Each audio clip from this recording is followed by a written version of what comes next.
Beep, beep, beep, beep, beep, beep, beep, beep, beep. Welcome to the Late Invoices show. Sorry. Welcome back. Cut that out. Cut that out. No, I'm not cutting that out. No.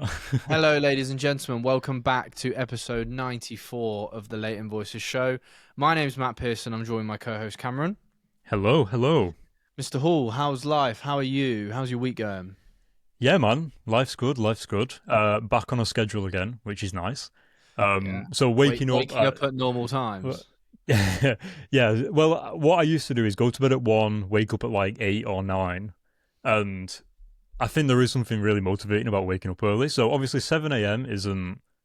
that is just regular. It's not nothing special, but it's just been really nice. It's been really eye opening to wake up at 7 again, go to bed at 11.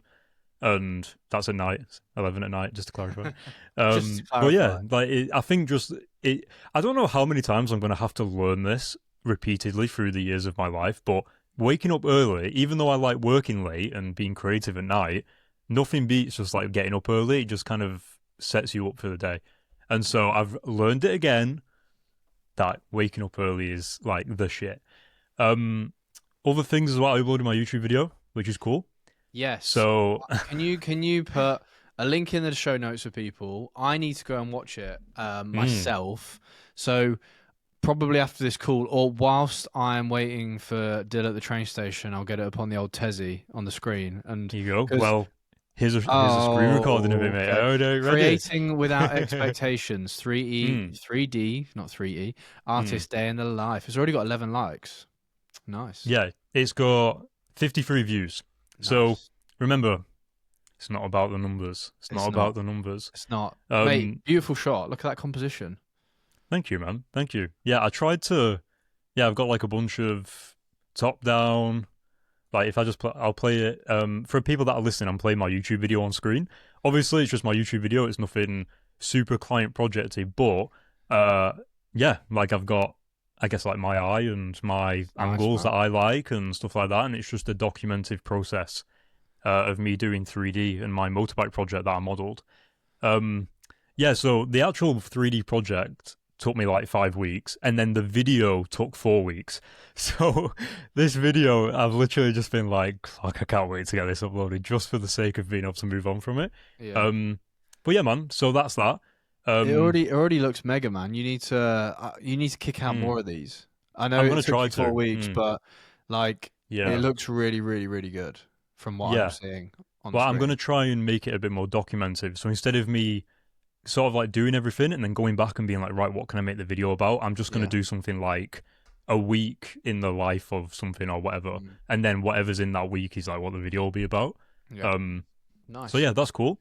And then another thing, let's just stop sharing this. Another thing, I got a Whoop. Oh my god! Nice. So no wonder you want to wake up early now, and you're on all that shit. Well, it's more useful. I haven't paid for it yet. It's the free trial, because they do this thing where they send out like a basic band and then you just get it. But honestly, man, really, really interesting. Obviously, for anybody that's not doesn't know, Whoop is almost like this. It tracks your sleep. It tracks like obviously all your fancy fitness stuff that you used to knowing about. Yeah. But it doesn't have a screen, and it's literally just a band you wear, and then you've got an app, and you just tracks your sleep, tracks your recovery, tracks your stress levels and things like that. And it's been really good, man. I am not interested in the metrics or the actual data of like measuring. I'm more interested in just the awareness of being like, did I get enough sleep last night? Why do I feel like a little bit shit today? And what's really cool is they've got AI built into the app now, like fully in it. So if you just feel a little bit down, or if you've got a question or whatever, you can just be like, why do I feel tired today, even though you tell me I'm recovered? And it will like analyze all your fucking data. And I'm like, this is the best use of AI I've seen in an app in a long time. Yeah. So yeah, man, but I'm on the free version right now. I'm really liking it, but we'll see, because it's 240 quid a year. So I'm like, that is not a priority right now. The only thing I'm really like cared about, and I have an Apple Watch, so just so I can track heart rate zones when I'm training, and then also for sleep. So I measure my sleep with my Apple Watch, and that's the only kind of metric I care about is my sleep, because I am the epitome and the target market for Whoop. Like, and I've so many times I've toyed with the idea of buying one and committing to it, but I haven't. And but yeah, I'm glad to hear that you're liking it. So yeah, it's good. We'll definitely get it. It's free. It's free for 30 days, so you might as well just give it a Yeah, gander and see. Yeah, but then I'll want it, and then I'll have to pay Well, for it. exactly. So, Yeah, that's how they exactly. get you. That's how you get Yeah. you. The Good man. only downside is that when you get so basically you've got the basic, you've got peak, and then I think you've got life, which is the 3 tiers. Yeah, Peak is the middle one and the normal one. But when you get the free trial for 30 days, they send you a basic one, so pre-owned, because it's trial, so they send you a pre-owned thing with a new band. And then if you sign up to their normal one, instead of them sending you a brand new Whoop, they want you to keep the pre-owned one. And obviously the pre-owned one comes with a wired charger, whereas you're supposed to have a wireless one. So it's like, so hold on, I'm going to be paying the same amount as everybody else, but then I'm going to have a pre-owned device and a wired charger. That's so why they I'm don't going want you to do the free yeah. trial. So if I am going to get it in the future, I will cancel this shit, send it back, and then I will buy the thing, and then they'll have to send me a proper one. But it's just a weird business model, I thought, because it's like, why? And they don't tell you that. Yeah, there's been a lot of people that have picked their business model apart since they upgraded their tiers, which was earlier this year.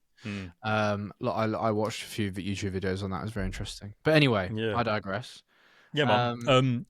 What about you? You went to New York last time. You've also New York, done some more shoots. Concrete jungle where dreams are made of. Yeah, so got back from New York on Monday.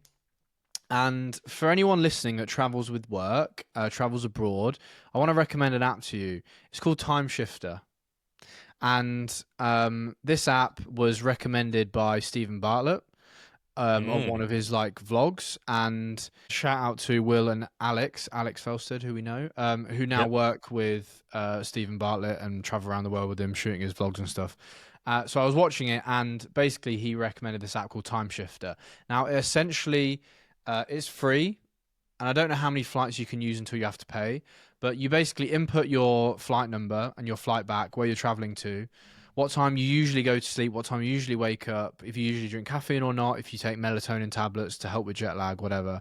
But it tells you exactly when to sleep, when to wake up, when to get bright light, when to take your caffeine in order to negate jet lag. So it's telling you, it basically works with your body clock and tells you when to sleep on the plane, when to wake up, when to get bright light, when you should sleep, like 2 days, even 2 days leading up to your flight in order to start switching time zones earlier.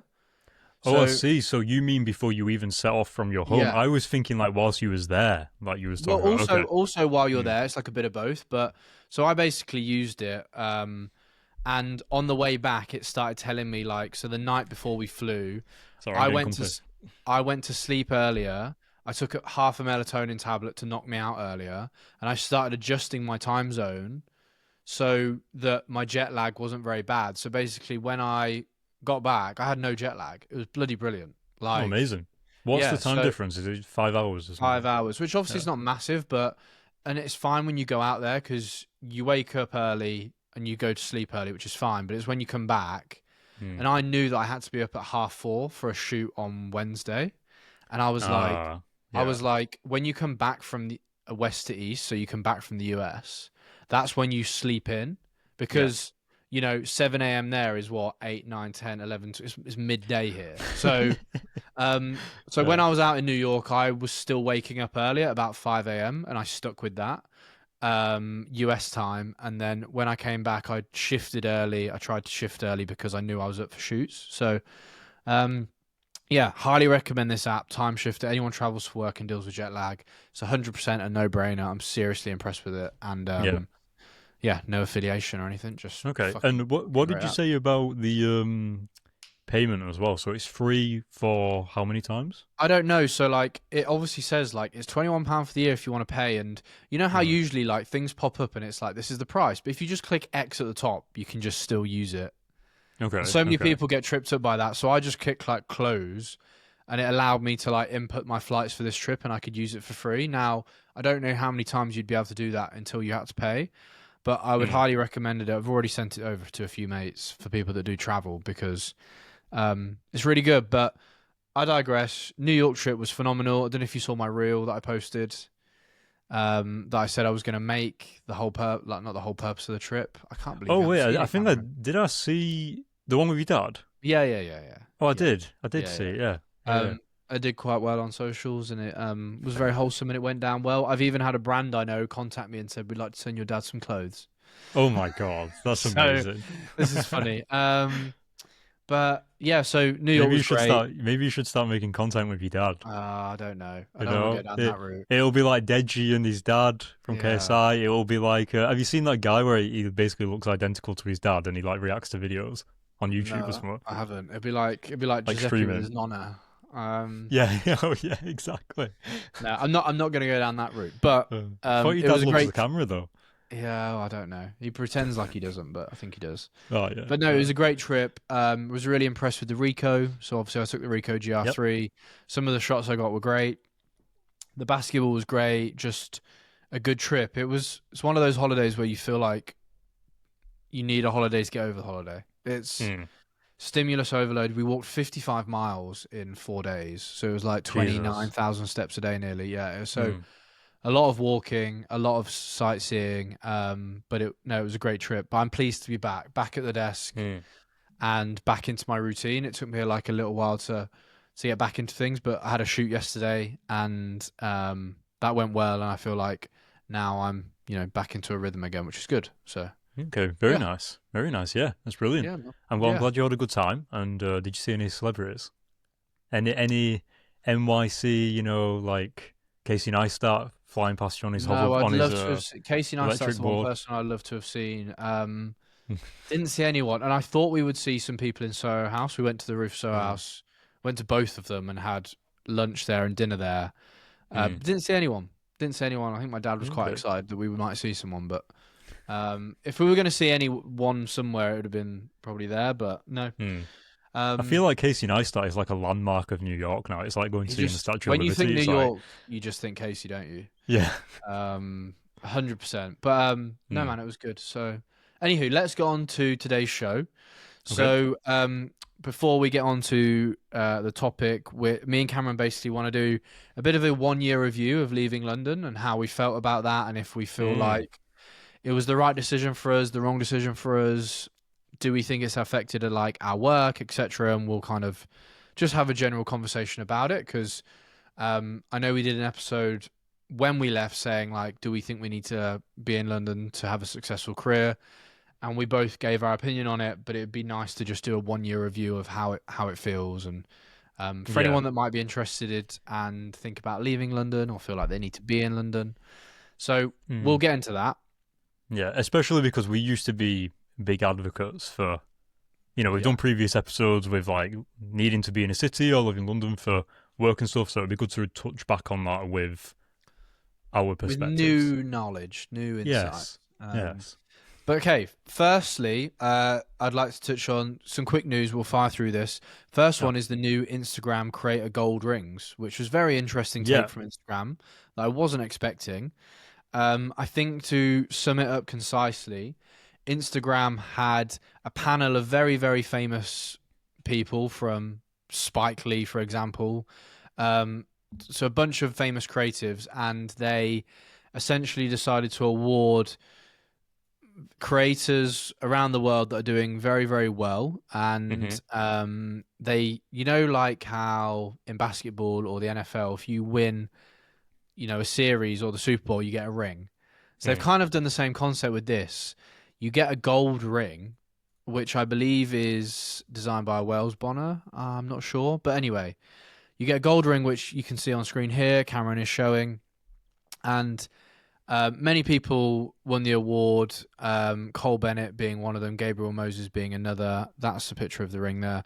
And it means that your Instagram page basically gets a gold ring around it. So you know how when someone's story, you haven't viewed it yet and it's got a purple ring around it, now it's a golden ring. So, and is the golden ring is there all the time though? So if you have put an Instagram story up, like it's on screen now for anybody that's watching on video, there's a gold ring around the profile picture, and your entire profile turns gold as well. Like the background that's usually white is now gold, which I think looks a little like UX and design wise, I'm like, it doesn't really look like it makes sense. But it's very interesting, and it doesn't show up on desktop, by the way. So you need to be on your phone version of Instagram. I'll throw up a screen recording and include it. But so yeah, that was just an interesting thing. Will it flop? Will it be something that sticks? Will they do it every year? Who knows? I don't. I'm trying to think. Is it a good idea? I'm not sure. I feel like it might be a thing that motivates people to work really hard in order because they want to be a rings winner and they want to be someone that Instagram recognizes.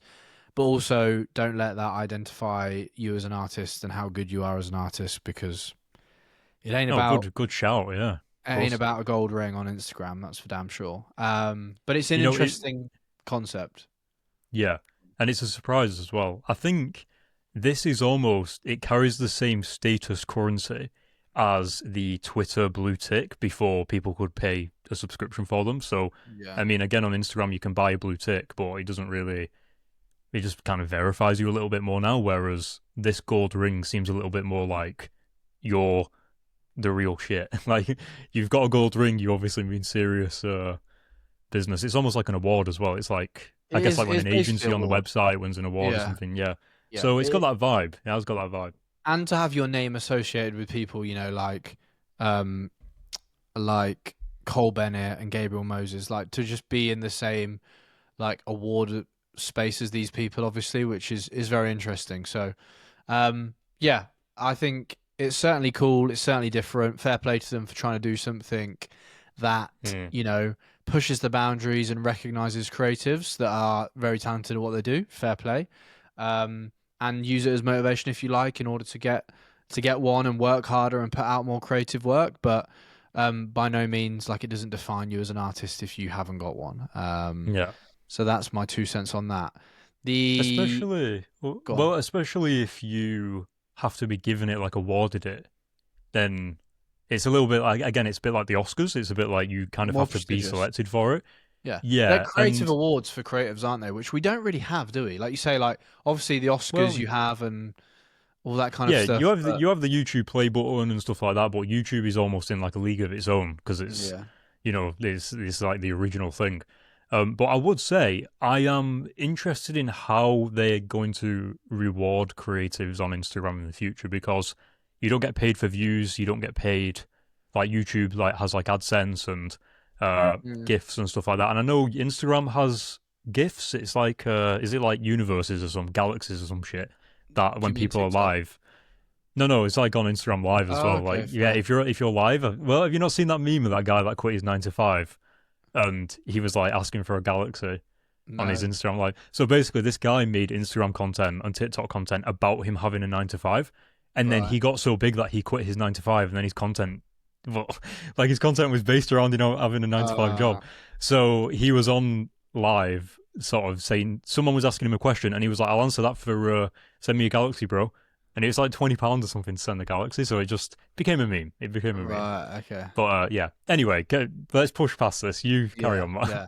So next bit of news: the new Fuji film system. So there's been a tease launch. By the time this episode comes out, it's likely going to be announced. But Fujifilm has posted a teaser, teasing a new camera and a new lens, and basically, what it sounds like is a speculation points to either an XT30 Mark III or an XS30 update.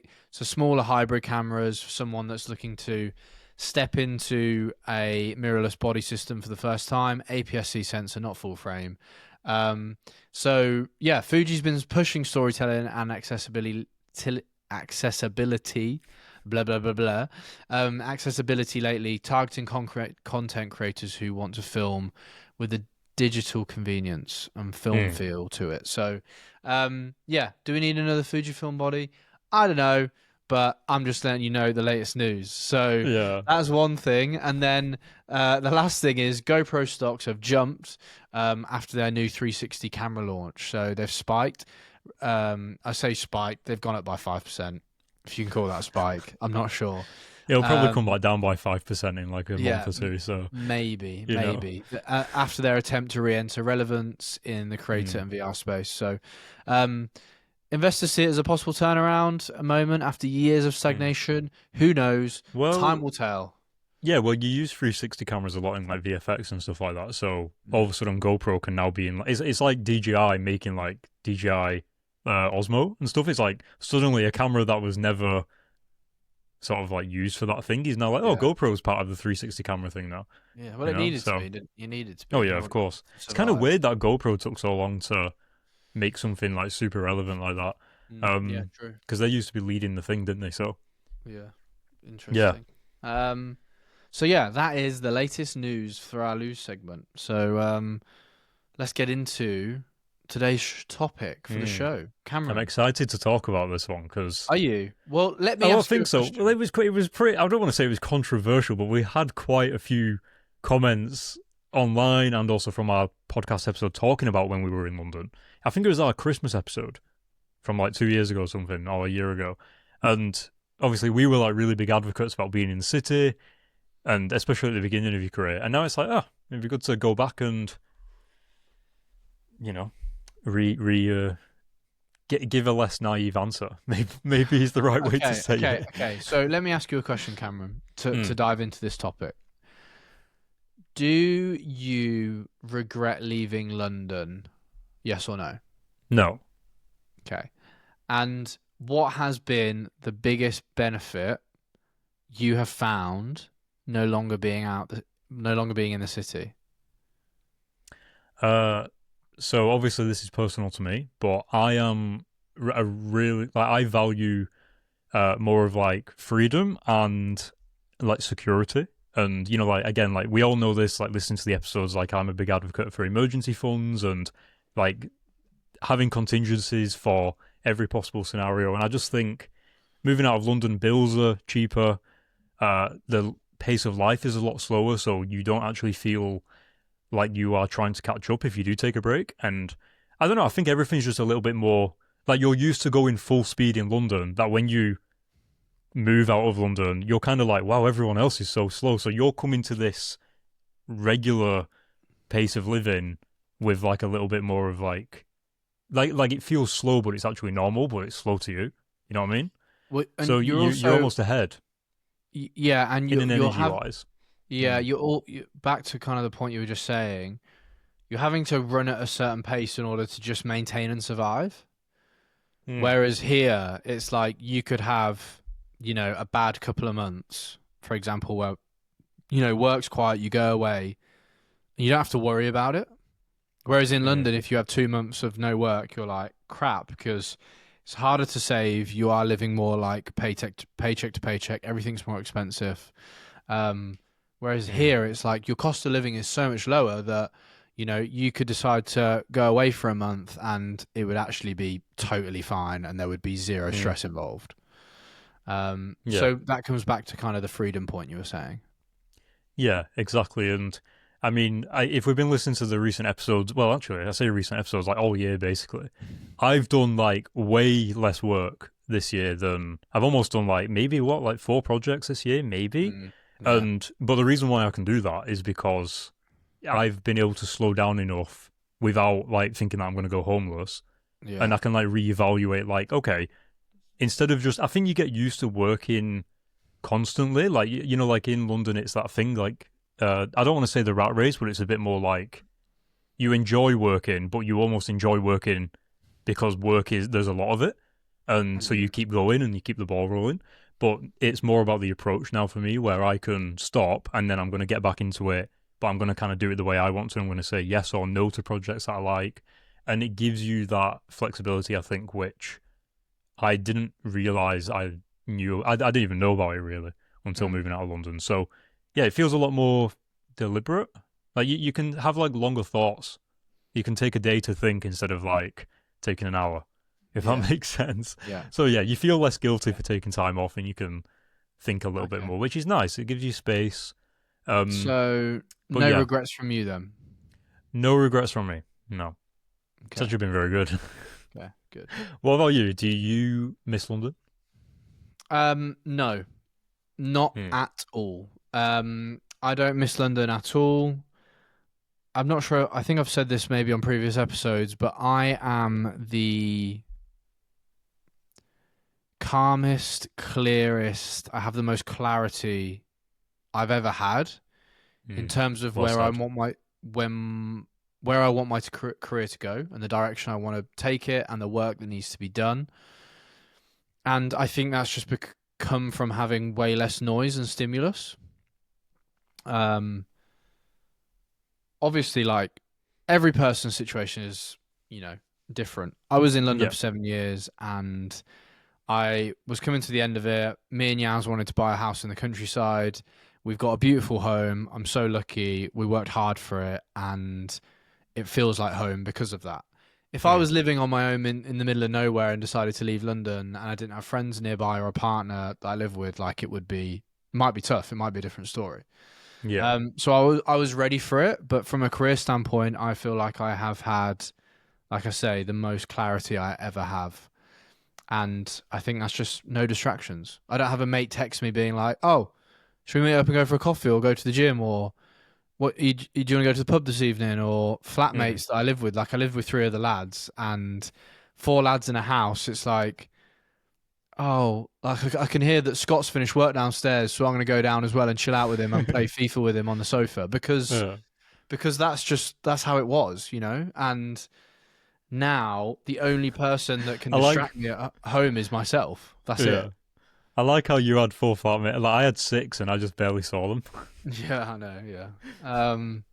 But yeah, so I think my efficiency and my workability is drastically improved, and I think I'm seeing the results from that in terms of like my socials, and I'm growing my personal brand and London Camera Division and the podcast and all the things I'm trying to juggle, but I'm able to juggle it because of I don't have those distractions anymore. So my efficiency for work has improved, and I genuinely think that's because I've left London. Yeah. Well, that's what I mean about being able to take more space, kind of take a bit more of a deliberate approach to things.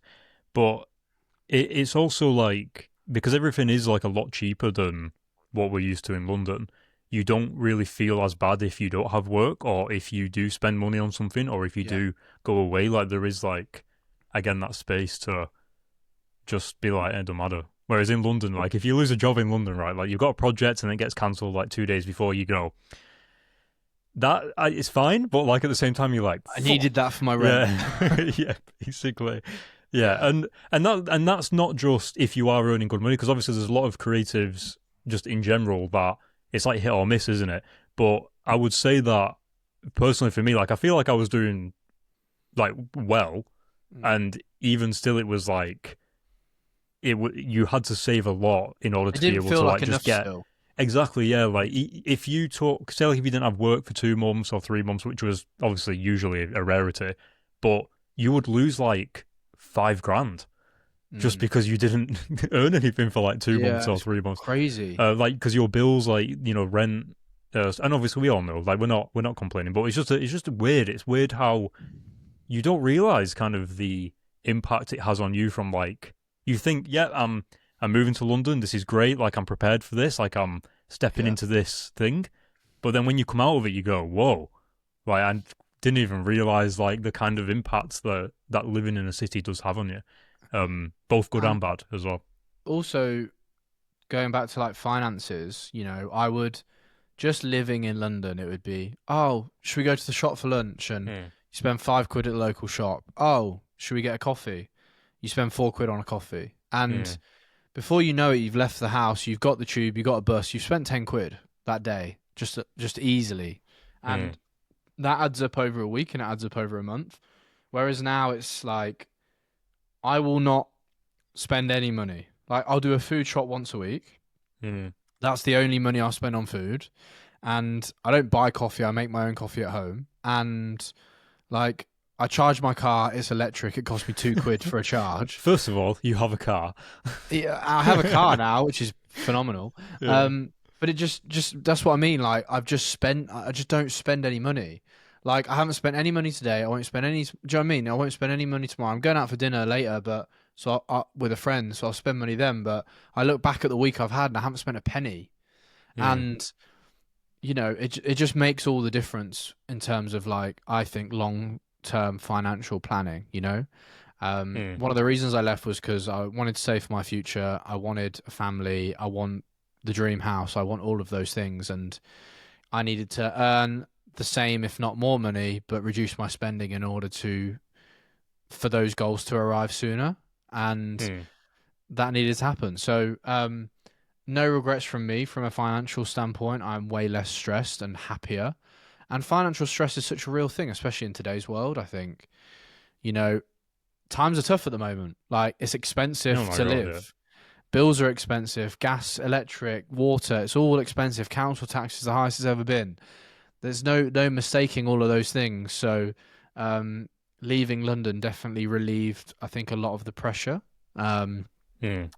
from me. So that's how I feel about that financially. I was worried that leaving meant that work would dry up. I've had the best year, and Yeah. we spoke about it on the show. I've had the best year I've ever had work wise, like revenue wise. So that's phenomenal. That's great, and I think that just goes to show that I left London October the 5th last year, and to still have like the year I've had, even though I've left, kind of just proves that theory that I was worried about wrong.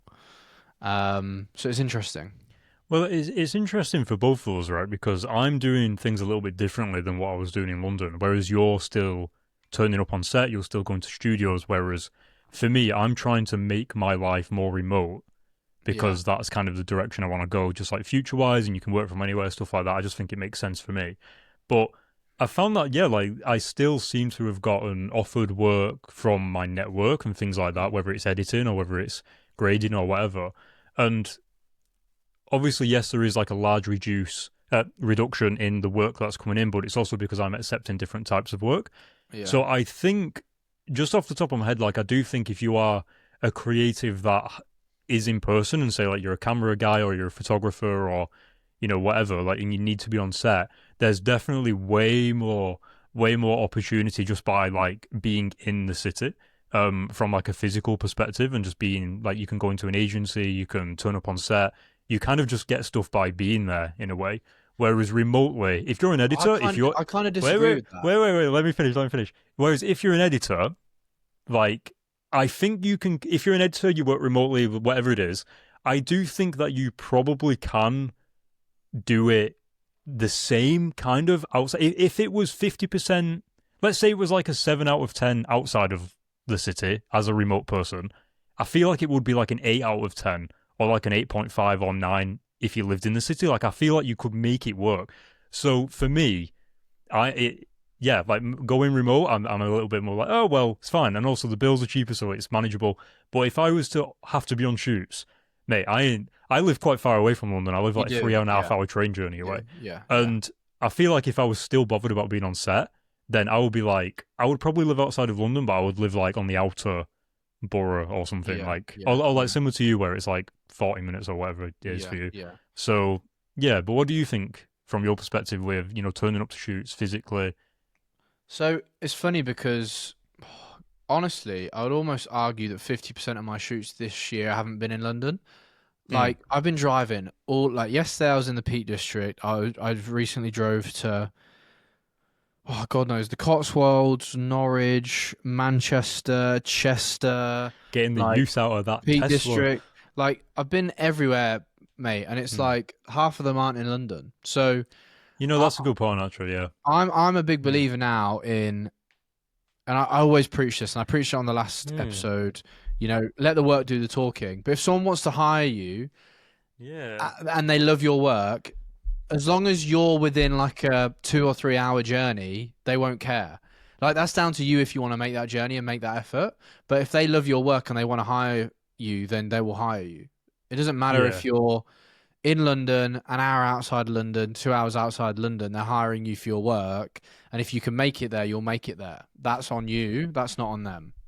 Yeah. I would kind of like to make a distinction. I just realized, obviously, I haven't been putting myself out there as much and reaching out to Mm, people and stuff like that. mm, So that is obviously a really big factor. So yeah. yeah, I actually agree with you. I think it doesn't really make much of a difference. I think it does make a difference at the beginning of your career. We've spoken about this before. Get. I also don't think you need to wait 7 years. Like, we were in London for 7 years. I Yeah. think you could probably build your network for like 3 years at a minimum, maybe. Yeah. Because I feel like if you're there for less than 3 years, it takes a year to get going, realistically.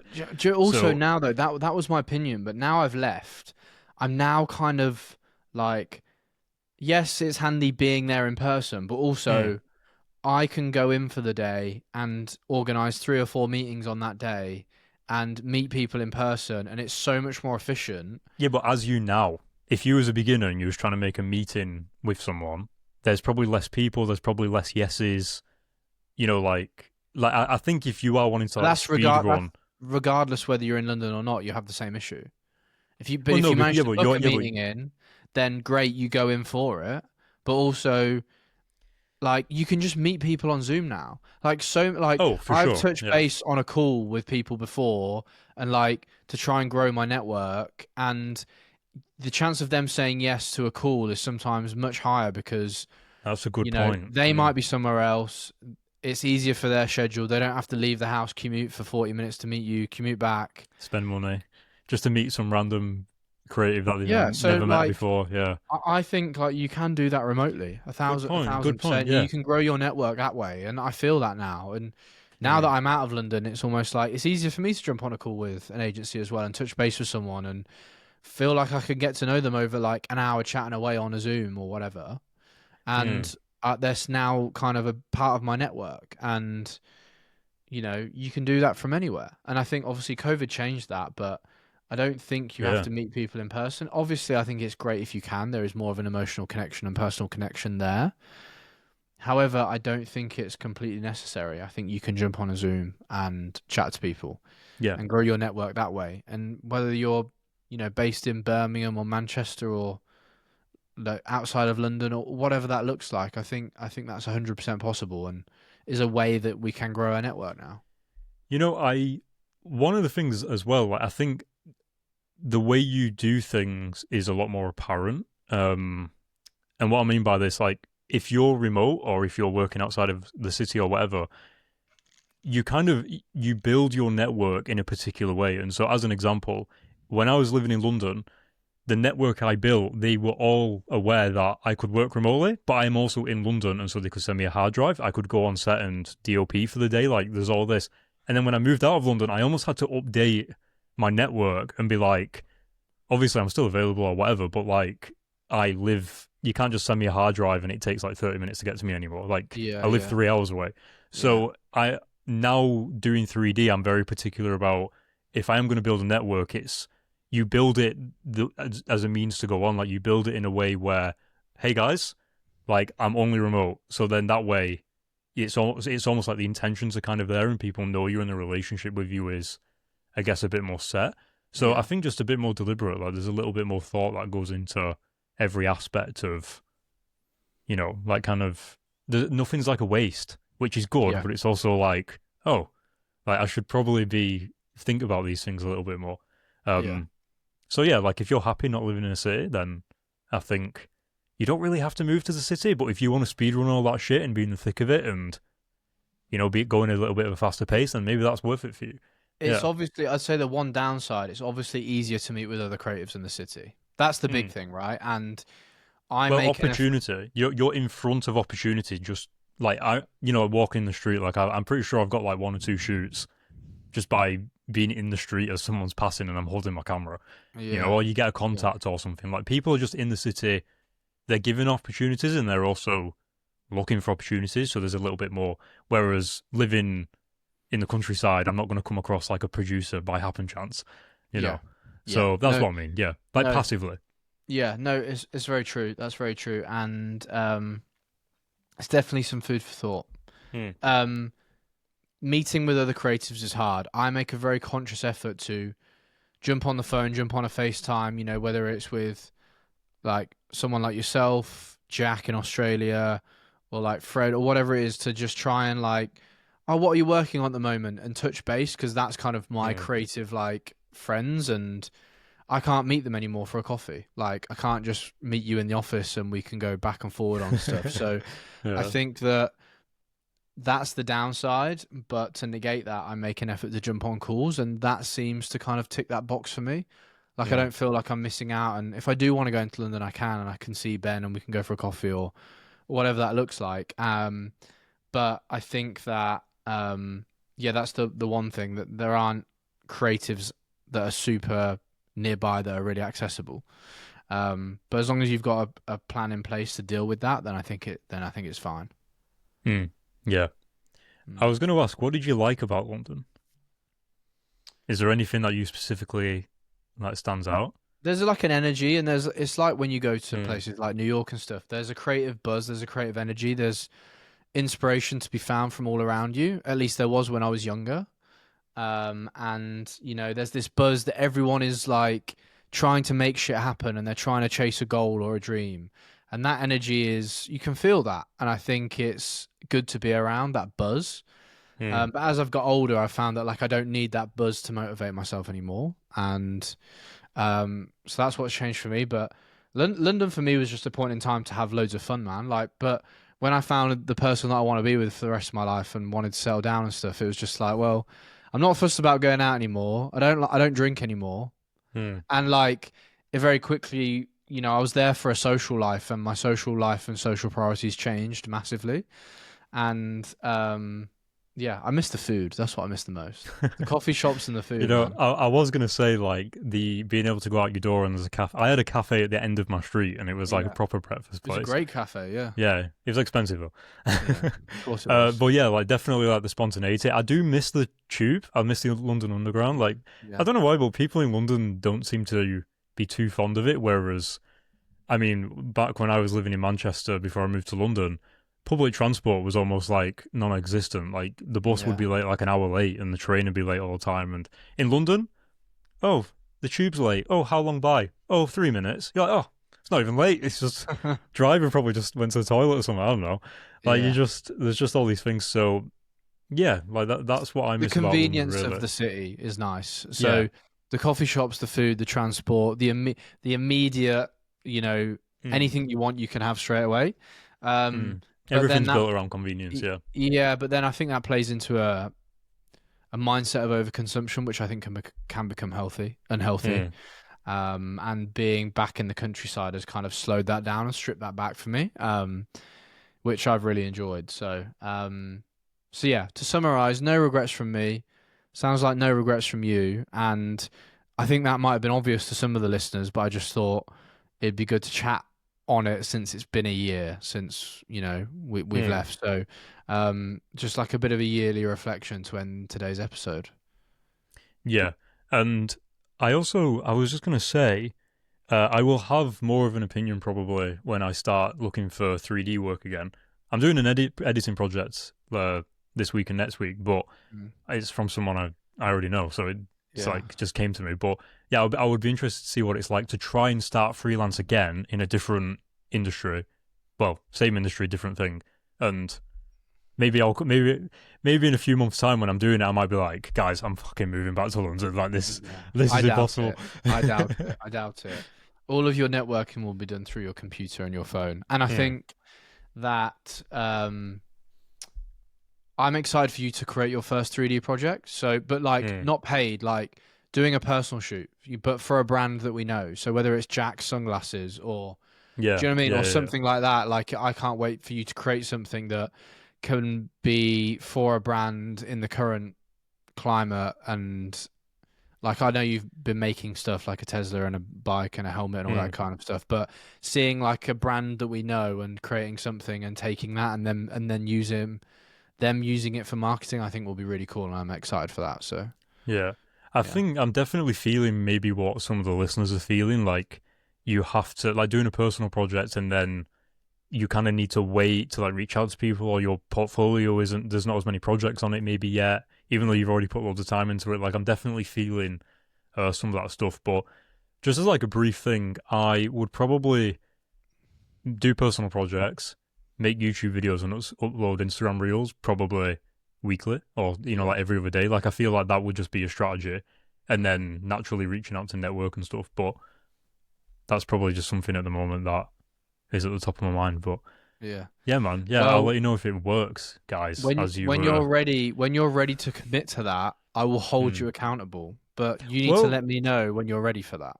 Well, this is why I haven't done it yet. This is why I haven't done it yet, because when I do it, it's going to be like, you're going to be on it then. You're on the track, and you're like, mate, this train is not stopping. So trying to make the most of... well, I think what's difficult, right, this is something I've noticed, is everybody documents, obviously, what they're doing on Instagram. But at the moment, I'm in the learning phase. Nobody documented them learning photo. you already knew photography and then you started making Instagram stuff. Yeah, a lot of people do though. A lot of people do. But it's hard to the dedication that it takes to learn something. Like I just spent 4 weeks making that YouTube video every day. I haven't done 3D for 4 weeks because of that. And even though it's a YouTube video and it doesn't have to be that hard, I know that you're going to say that, there's still like I'd rather just learn the craft first and then you start like posting, and it's almost like in the back of your mind, you don't even have to, I don't have to think how to make videos. I just know. No, true. Well, obviously, and you'll get faster at it, but I do think that you get in your own way. Like, you make things to such a high level that it means that it took you 4 weeks to make it when you could have spent 2 weeks making it and had 2 videos out instead of 1. And I think the level would have only been like 15% less, you know? But also, because of the different eye though, like, again, because quality is contextual, it's hard to know what people will notice as reduced in quality and what hasn't. So, it is weird. Well, but that's a case of experimenting then, isn't it? And like finding out, like, if I spend 1 week on a video and I post it, how does that go down with an audience compared to a week that I spent a video I spent 4 weeks on, and how does that go down with an audience as well? And comparing the two, and the whole thing is an experiment, you know? Oh, exactly. Yeah. I think I would know a lot of Instagrams. So with my new schedule of getting up at 7 and everything, I have 2 hours in the morning, 7 till 9. Oh, sorry, no, 8 till 10, where it's just dedicated to like 3D or whatever before breakfast. So I imagine there is like, I don't know if you do this, but there's like 2 hours in the day where it's like just making whatever's necessary. So it'll be Instagram or whatever once it starts every day. So who knows? Maybe we'll be posting every day. I don't know. Who knows? Maybe I'll post more than you, Matt. Well, if you do, fair play. Fair play. That's all I'll say. Okay, man. Let's wrap this up because man, if you made it this far, thank you so much for listening, guys. If you've got any topic suggestions over the coming weeks, please drop us a DM and let us know what you want to hear about. And we hope you have a great week and a good end to your October. It'll be Halloween this weekend for those listening, so I hope you have a spooky time. And we'll see you in the next episode. Peace out. Bye, guys.